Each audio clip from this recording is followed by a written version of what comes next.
16 बरस की बाली उम्र को सलाम है, प्यार तेरी पहली नजर को सलाम।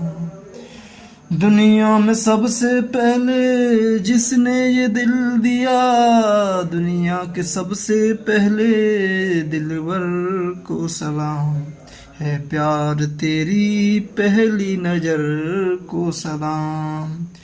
दिल से निकलने वाले रास्ते का शुक्रिया, दिल तक पहुंचने वाली डगर को सलाम है, प्यार तेरी पहली नजर को सलाम। हेलो दोस्तों, स्वागत है आपको और हमारे से प्यारे से चैनल में, ये टेक्निकल स्टडी में। और आज हमारा और आपका लेक्चर नंबर 9 है। दोस्तों, अभी जो हमारी सीरीज चल रही है वो चल रही है आपकी ऑर्डर 1 एंड डिग्री 1 की जो डिफरेंशियल इक्वेशन है उनके सॉल्यूशन के बारे में। First order and first degree की जो डिफरेंशियल इक्वेशन है उनके सॉल्यूशन के बारे में। तो अब हम मतलब जो सीरीज में पहुंच चुके हैं वो पहुंच चुके हैं आपके लीनियर डिफरेंशियल इक्वेशन तक। तो आज हम समझेंगे लीनियर डिफरेंशियल इक्वेशन क्या होती है। दोस्तों, मैंने आपको समझाया था कि लीनियर डिफरेंशियल इक्वेशन क्या होती है। लीनियर डिफरेंशियल इक्वेशन का मतलब होता है कि आपका dependent variable and derivative of dependent variable का प्रोडक्ट करके भी डिग्री कितनी होनी चाहिए, 1। The degree of dependent variable कितनी होनी चाहिए, 1। तब वो हमारा क्या बन जाता है, मतलब लीनियर डिफरेंशियल इक्वेशन, मतलब एटलीस्ट 1 होनी चाहिए। तब हमारा वो क्या बन जाता है, लीनियर डिफरेंशियल इक्वेशन। अगर 1 से ज़्यादा डिग्री हो जाएगी, मतलब derivative of dependent variable and dependent variable, तो उस कंडीशन में हमारी वो लीनियर डिफरेंशियल इक्वेशन नहीं रहेगी। तो इसका जो फॉर्मेट होता है लीनियर डिफरेंशियल इक्वेशन का, वो क्या होता है दोस्तों, dy स्टैंडर्ड फॉर्म हम बताने जा रहे हैं। Form of linear differential equation. तो ये होता है आपका dy upon D X plus P of X into Y equal to Q of X. इस टाइप की जो इक्वेशन होती है वो क्या होती है, आपकी लीनियर डिफरेंशियल इक्वेशन। ये फॉर्मेट आपका इस तरीके का भी हो सकता है और ये फॉर्मेट आपका इस तरीके से भी हो सकता है, D X upon D Y plus P of Y into X equal to Q of Y. तो इस तरीके से समझेंगे तो हमें 2 कंडीशन समझनी पड़ेंगी। अगर हमें इसे सिंगल कंडीशन से समझना है तो आपको इसे मतलब dependent variable and independent variable के टर्म में समझ लीजिए। डिपेंडेंट वेरिएबल कितना है आपका, वाई, मतलब जो ऊपर होता है वो dependent variable, D Y upon derivative में जो ऊपर होता है वो आपका डिपेंडेंट वेरिएबल होता है, जो नीचे होता है वो इंडिपेंडेंट वेरिएबल होता है।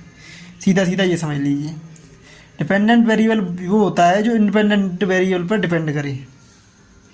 अच्छा, तो जैसे फर्स्ट कंडीशन में हमारा डिपेंडेंट वेरिएबल क्या है, वाई, और इंडिपेंडेंट वेरिएबल क्या है, x.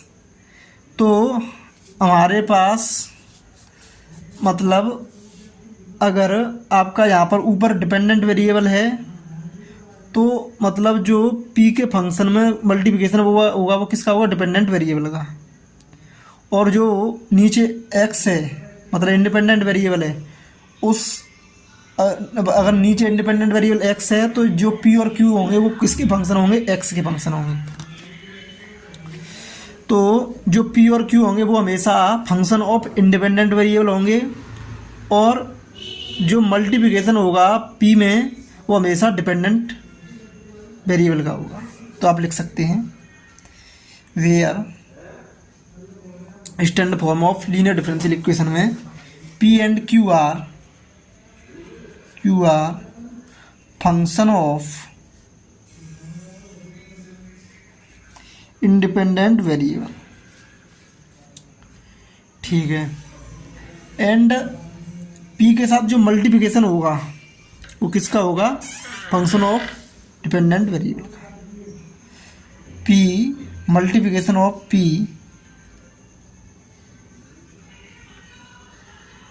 Of P always with dependent variable. तो इस तरीके से इस वाली लैंग्वेज से हमारी ये दोनों कंडीशन सेटिस्फाई हो गई। अब बात करते हैं हम इसके सॉल्यूशन की। तो दोस्तों इसको सॉल्यूशन करने का एक स्टैंडर्ड तरीका है, उसको हम आपको सीधा क्वेश्चन के जरिए समझाएंगे, जिससे आपको आसानी से समझने में कोई परेशानी नहीं होगी। तो दोस्तों अगर इस तरीके का फॉर्मेट दिया है तो हम फर्स्ट फॉर्मेट की बात करते हैं। तो फर्स्ट फॉर्मेट के लिए जो आपका इंटीग्रेटिंग फैक्टर होगा, सीधा सीधा इस फॉर्मूले को आप लर्न कर लीजिए। इंटीग्रेटिंग फैक्टर होगा वो हमेशा होगा आपका e की power function of p dx। तो इसको आप लिख सकते हैं कि हमेशा जो हमारा p का जो मतलब आपको इंटीग्रेशन करना है, यहाँ पे आपका p किसका फंक्शन है, मतलब आपका फर्स्ट कंडीशन में p किसका फंक्शन x का, p और q किसके फंक्शन x के, तो इसको डिफरेंशिएट किसके रेस्पेक्ट में किया जाएगा, सॉरी इंटीग्रेट किसके रेस्पेक्ट में किया जाएगा, x के रेस्पेक्ट में। तो एक्सपोनेंशियल पावर में इसको इंटीग्रेट किया जाता है p को इंटीग्रेटिंग फैक्टर निकालने के लिए। तो ये आपका एक फॉर्मूला हो गया सीधा सीधा। अगर यहाँ पे p किसका फंक्शन होता, p और q फंक्शन होते y के, तो p और q को किसके रेस्पेक्ट में इंटीग्रेट करते हैं हम, y के रेस्पेक्ट। तो इन दोनों में कंडीशन सेम है, सिर्फ ये जिसके भी फंक्शन दिए उसी के रेस्पेक्ट में इंटीग्रेट कर दो। तो पहले मैं फर्स्ट फॉर्म को मतलब आपको फर्स्ट फॉर्म के लिए सॉल्यूशन बताता हूँ, फर्स्ट फॉर्म के ऊपर क्वेश्चन की प्रैक्टिस करवाता हूँ। सेकंड फॉर्मेट आपको आसानी समझ में आ जाएगा। तो इंटीग्रेटिंग फैक्टर हो गया e की power integration P D X is equal to, यहाँ पर इसको इस तरीके से लिख सकते हैं integration p of x dx, दोनों तरीके से लिख लीजिए, कोई दिक्कत नहीं है। तो ये हो गया आपका integrating factor.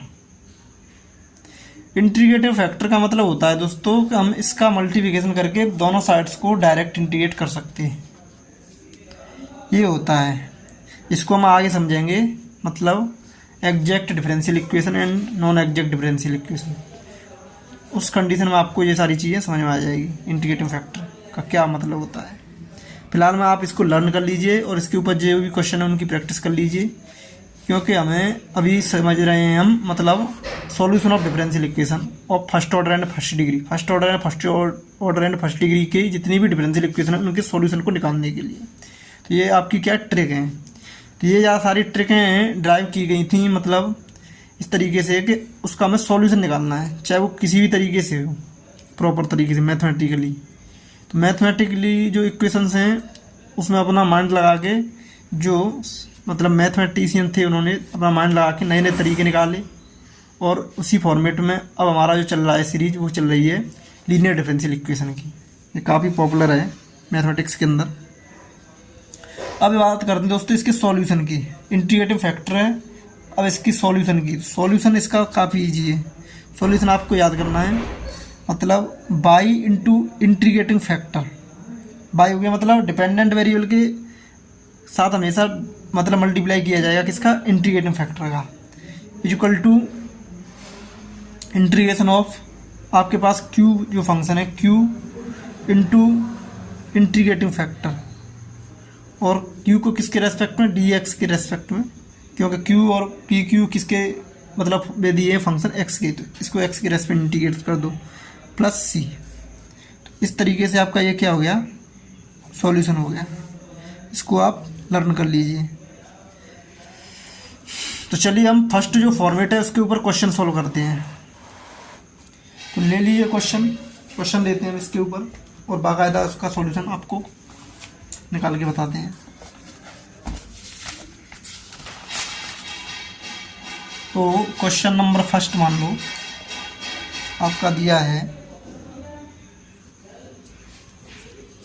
Solve x+1 divide by dx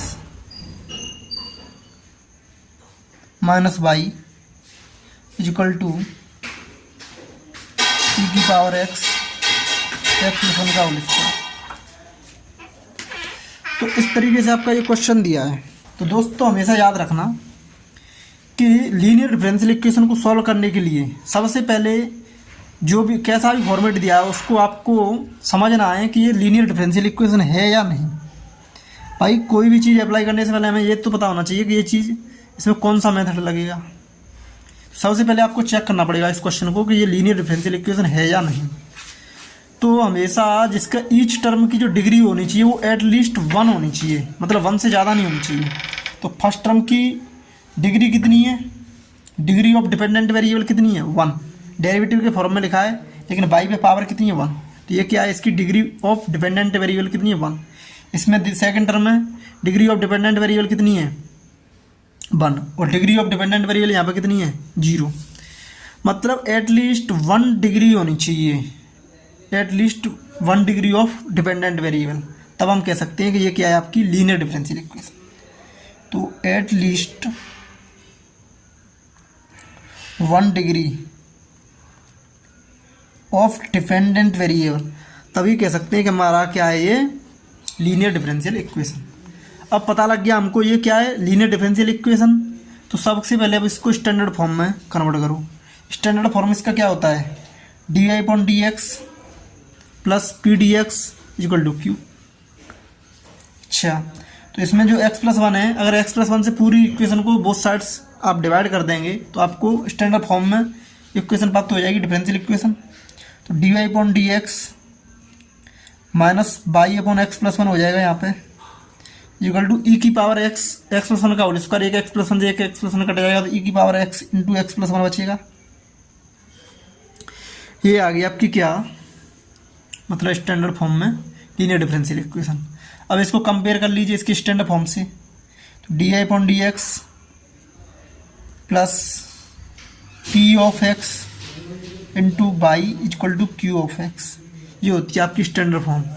यहाँ पे P of X and Q of X, मतलब पी और क्यू किसके फंक्शन है एक्स के, और बाई क्या है डिपेंडेंट वेरिएबल। तो यहाँ पे आप समझ सकते हैं पी ऑफ एक्स और क्यू ऑफ एक्स की वैल्यू इक्वेट कर लीजिए। यहाँ से पी ऑफ एक्स हो जाएगा माइनस के 1 अपॉन एक्स प्लस 1, और क्यू ऑफ एक्स हो जाएगा ई की power X into X plus 1।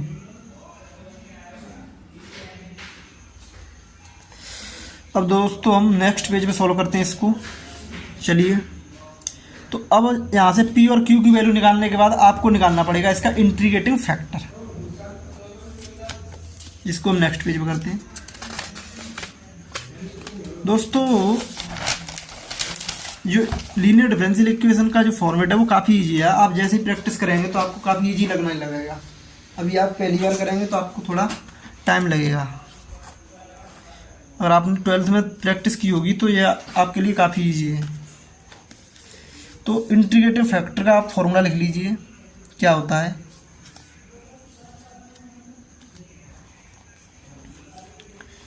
Integrative factor का जो फॉर्मूला है आपका वो हो गया ई की power P of X into D x.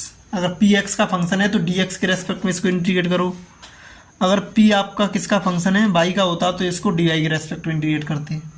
तो इसमें वैल्यू रख दीजिए p ऑफ x की, e की पावर px की वैल्यू कितनी है, px की वैल्यू है आपकी माइनस के 1 अपॉन एक्स प्लस 1, माइनस के 1 upon X plus 1 into D x. अब इसको आपको इंटीग्रेट करना है तो -1 को बाहर ले जाइए, माइनस को बाहर ले लीजिए, तो e की power minus D X upon X plus 1। Integration D X upon x क्या होता है log x, तो ln x कर लीजिए यहाँ पे सीधा सीधा, e की power minus ln x plus 1 हो जाएगा। अब log के आगे जो नंबर हो या माइनस हो वो किस में चला जाता है, पावर में। इसको -1 मान सकते हैं, ये किस में चला जाएगा, पावर में। तो इंटीग्रेटिव फैक्टर यहाँ से हो जाएगा e की पावर ln x प्लस 1 की पावर -1। अब दोस्तों एक प्रॉपर्टी होती है e की power log to the base e p इक्वल टू p।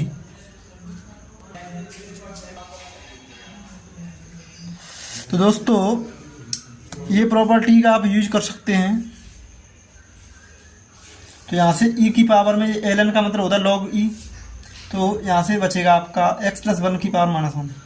इंटीग्रेटिंग फैक्टर आ गया आपका x प्लस 1 की पावर माइनस 1, जिसको आप 1/x प्लस 1 लिख सकते हैं। तो अब हम बात करते हैं सॉल्यूशन की। तो सॉल्यूशन जैसे जैसे आप प्रैक्टिस करेंगे आपको लर्न हो जाएगा।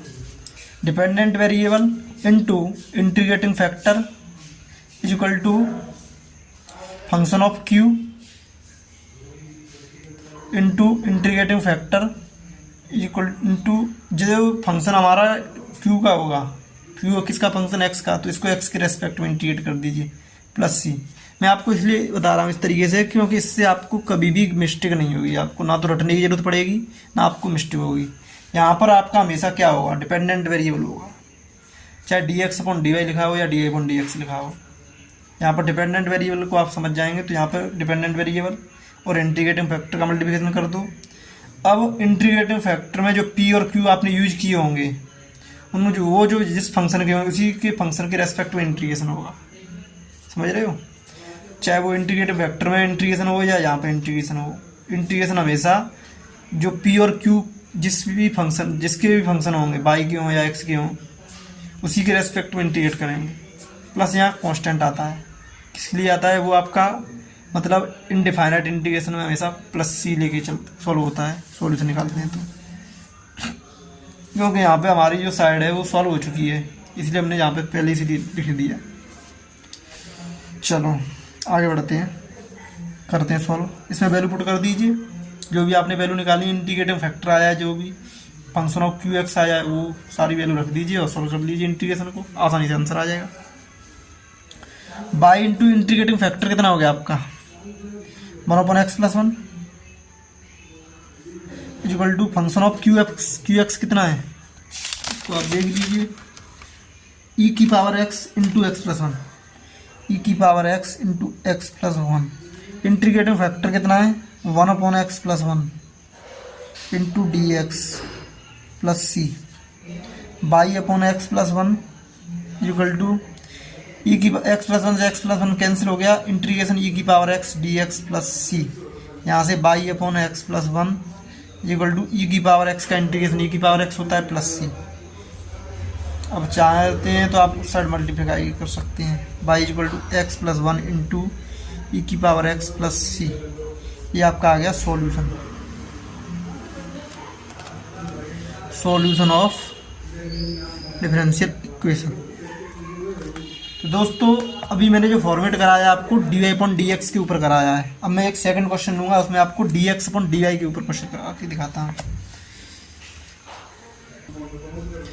चलिए दोस्तों ये क्वेश्चन नंबर 2 है, ये आपका मतलब सेकंड टाइप का है dx अपॉन dy।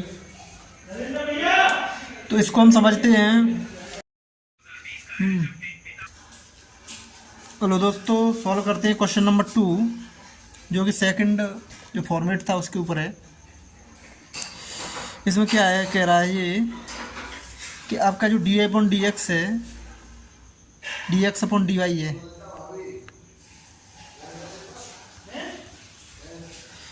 आपका जो dx अपॉन dy के फॉर्मेट में दिया है ये। सबसे पहले हमें इसको स्टैंडर्ड फॉर्मेट में बदलना है। तो उसके लिए आप क्या करेंगे, इसके लिए आपको करना होगा इसे बाई लॉग वाई से डिवाइड बोथ साइड्स।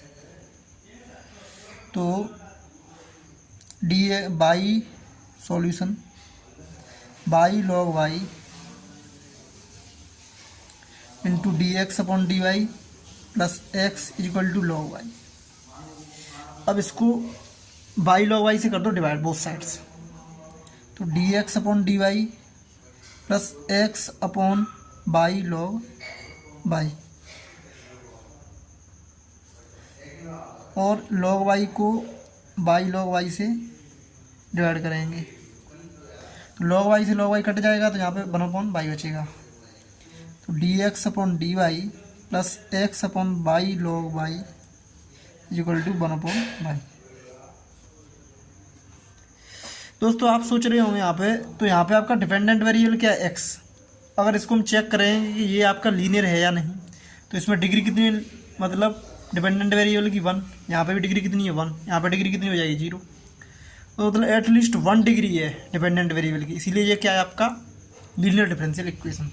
यहाँ से आपका चेक हो गया। अच्छा लीनियर डिफरेंशियल इक्वेशन है तो सब अब हमें इसको किस में कन्वर्ट करना है, स्टैंडर्ड फॉर्म में। स्टैंडर्ड फॉर्म में मैंने इसको लॉग वाई को राइट हैंड साइड ले गया और बाई लॉग वाई से इसको कर दिया डिवाइड पूरे इक्वेशन को।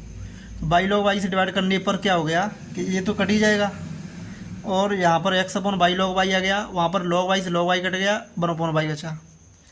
अब इसको आप स्टैंडर्ड फॉर्मेट से क्या कर दीजिए, इक्वेट कर दीजिए। तो इसका स्टैंडर्ड फॉर्मेट होता है D X upon D Y plus P of Y into X equal to Q of Y. तो यहाँ से आप इसको इक्वेट करेंगे तो पी ऑफ वाई की वैल्यू कितनी आ जाएगी, 1 upon by log Y. Q of Y की वैल्यू कितनी आ जाएगी, 1 अपॉन बाई। अच्छा दोस्तों, अब हम बात करें इसमें मतलब आपकी इंटीग्रेटिव फैक्टर निकालना पड़ेगा। इंटीग्रेटिव फैक्टर का फॉर्मूला वही होता है कि ई की पावर में पी आता है, लेकिन पी किसका फंक्शन है, बाई का, तो किसके रेस्पेक्ट में इंटीग्रेट करोगे, बाई की, सीधी सीधी बात है। 1 upon by log Y, by के रेस्पेक्ट में इसको इंटीग्रेट कर दो। तो दोस्तों ई की power integration D Y upon by log Y. तो इस टाइप के जो इंटीग्रेशन हैं वो आपके होते हैं मतलब टी पुट करके, मतलब आपको सब्स्टिट्यूशन मेथड से सॉल्व होते हैं। मतलब मुझे लॉग वाई को कुछ न कुछ अदर वेरिएबल के फॉर्मेट में मानना पड़ेगा। तो लॉग वाई को मैं मान लेता हूँ यहाँ पर टी। इसका डिफ्रेंशिएशन करेंगे तो 1 upon by D Y equal to D T, ये हो जाएगा। मतलब इसको टी के रेस्पेक्ट में डिफ्रेंशिएट करेंगे तो लॉग वाई का 1 अपॉन बाई एंड बाई का D Y upon D T हो जाएगा। और यहाँ पर टी का कितना हो जाएगा 1। नीचे वाले का डी टी को मैंने उस साइड शिफ्ट कर दिया, तो मैंने डायरेक्ट लिख दिया इसको, क्योंकि आपको अगर आप कंपटीशन की तैयारी कर रहे हैं तो आपको थोड़ा मतलब शॉर्ट टर्म पता होना चाहिए, जिससे आपको क्वेश्चन जल्दी से जल्दी सॉल्व हो, ये भी आपका फ़ायदा है कंपटीशन के पॉइंट ऑफ व्यू से। तो यहाँ पे आप इसकी वैल्यू पुट कर दीजिए। ई की पावर में क्या आ जाएगा, डी वाई बराबर हो जाएगा आपका 1 upon D Y upon by जो है उसकी बराबर में आप लिख सकते हैं डी टी। चलो लिख लिया डी टी, और लॉग वाई को आप मान सकते हैं टी। तो integration D T upon T आ गया। इसका इंटीग्रेशन कितना हो जाएगा, लॉग टी ई की पावर एल एन टी, जो कि मैंने आपको फॉर्मूला बताया था। ई एल एन में भी बेस टू द बेस ई होता है और इसमें भी एक्सपोनेंशियल में भी ई है। अगर बेस हो जाए मतलब लॉग का बेस और एक्सपोनेंशियल का बेस सेम हो जाता है, तो इस कंडीशन में जो प्रॉपर्टी है वो आपकी डायरेक्टली कितना बचता है, यहाँ पर टी बचता है। ये आपकी प्रॉपर्टी होती है लॉग की प्रॉपर्टी से यहाँ पर कितना बचेगा, टी। तो आपका इंटीग्रेशन फैक्टर आ गया टी, और टी की वैल्यू कितनी दी है, लॉग वाई। तो आपका इंटीग्रेशन फैक्टर कितना आ गया, लॉग वाई। अच्छा, मैंने P function P Q and integrating factor निकाल लिया। अब हम डायरेक्ट सॉल्यूशन लिख सकते हैं। तो सॉल्यूशन का जो फॉर्मेट होगा वो क्या हो जाएगा, हमेशा डिपेंडेंट वेरिएबल देखो इसमें क्या है, डिपेंडेंट वेरिएबल है एक्स लिख लो, इंटू इंटीग्रेटिंग फैक्टर कितना है, log Y equal to function of Q आएगा, क्यू कितना है 1 upon Y, and integrating factor log Y into ये फंक्शन जिसके दिए हैं उसी के रेस्पेक्ट में इंटीग्रेट कर दो प्लस सी। अब यहाँ पे आप क्या कर सकते हैं, लॉग वाई को टी मान के होगा ये भी, क्योंकि लॉग का इंटीग्रेशन नहीं होता है उसमें फिर पार्ट मतलब लॉग वाई का अगर इंटीग्रेशन करेंगे तो वो मतलब फर्स्ट इंटू सेकंड से होता है। इंटीग्रेशन का जो फॉर्मूला होता है फर्स्ट इंटू सेकंड वाला, उससे होता है, रेट का नियम लगा के इंटीग्रेशन बाई पार्ट्स बोलते हैं इसको। तो X into log Y equal to, इसमें मैं पुट करता हूँ आपका लॉग वाई को मानता हूँ मैं, मान लो जेड। तो इसका अगर डिफ्रेंशिएशन करेंगे तो कितना, लॉग वाई का 1 अपॉन वाई, और वाई का करेंगे जेड के रेस्पेक्ट में D Y upon D Z, उधर हो जाएगा 1। तो यहाँ पे मैं डी वाई लिख के इसको डी जेड को उधर शिफ्ट कर देता हूँ। यहाँ से आप इसको पुट कर लीजिए तो 1 डी वाई अपॉन वाई की वैल्यू डी जेड हो जाएगी, एंड लॉग वाई को मैंने माना है जेड, तो Z D Z plus C. अब इसको आगे बढ़ाओ, X into log Y equal to Z, D Z का करेंगे तो इसमें इंटीग्रेशन एक्स की पावर एन का फॉर्मूला लगेगा, तो एक्स की power N plus one upon N plus one, तो X Z square by two हो जाएगा सीधा सीधा, प्लस सी, जेड की वैल्यू पुट कर देंगे लॉग वाई का स्क्वायर, तो यहाँ से आपका सॉल्यूशन निकल आएगा। तो सिंपली इसका जो सॉल्यूशन आएगा उसको हम दूसरी साइड लिख लेते हैं, X log Y equal to X into log Y is equal to, Z की जगह पर रखेंगे लॉग वाई, तो लॉग वाई का square divided by two plus C, ये होगा आपका फाइनल सॉल्यूशन। क्या है ये? Solution of differential equation. तो मैंने दोनों टाइप के जो क्वेश्चन थे उनको सॉल्व करा दी जाए, दोनों टाइप के लीनियर डिफरेंशियल इक्वेशन के ऊपर। तो आप इन सारे क्वेश्चन की प्रैक्टिस कर सकते हैं, आप कोई भी बुक चूज कर सकते हैं, या तो आप BS ग्रेवाल ले लीजिए या फिर आप HK दास ले लीजिए, दोनों में कंटेंट अच्छा है, और उसी बुक के जरिए आप इनकी प्रॉब्लम को सॉल्व करें। और जो भी प्रॉब्लम अगर आपको समझ में नहीं आती है तो आप हमें कमेंट जरूर करें। Thank you for all the very best. और अगली बार हम आएंगे आपको बहुत ही बेस्ट जो कॉन्सेप्ट है exact differential equation, non exact differential equation के ऊपर लेके। Thank you for all the very best.